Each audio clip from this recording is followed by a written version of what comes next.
warahmatullahi wabarakatuh. Perkenalkan, saya Amelia Zakia Zahra dengan NIM 21211617 akan sedikit membahas mengenai Sunan Abu Daud.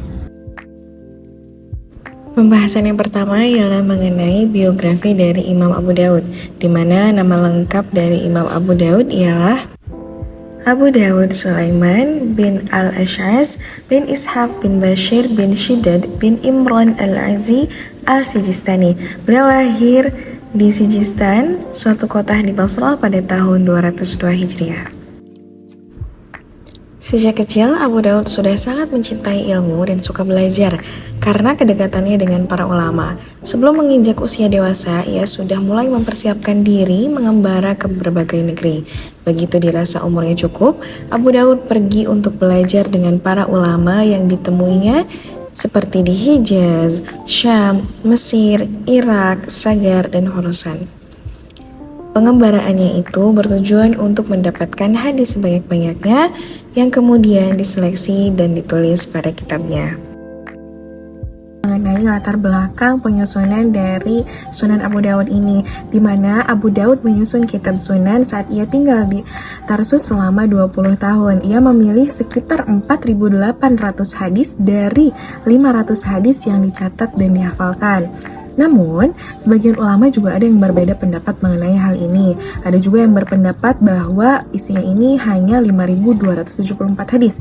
Nah, mengapa perbedaan ini terjadi? Perbedaan pendapat ini terjadi karena sebagian orang ada yang berpendapat bahwa hadis yang berulang-ulang itu dianggap menjadi satu hadis. Sementara ada sebagian orang yang lain yang menganggap bahwa hadis yang diulang-ulang itu tetap dihitung lebih dari satu hadis.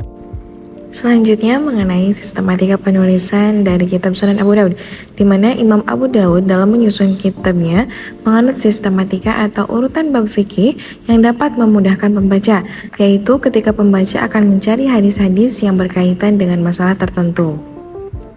Imam Abu Daud menyusun kitab hadisnya secara spesifik, yakni menyusun kitab hadisnya yang hanya memuat hadis-hadis hukum dan sunnah yang menyangkut hukum.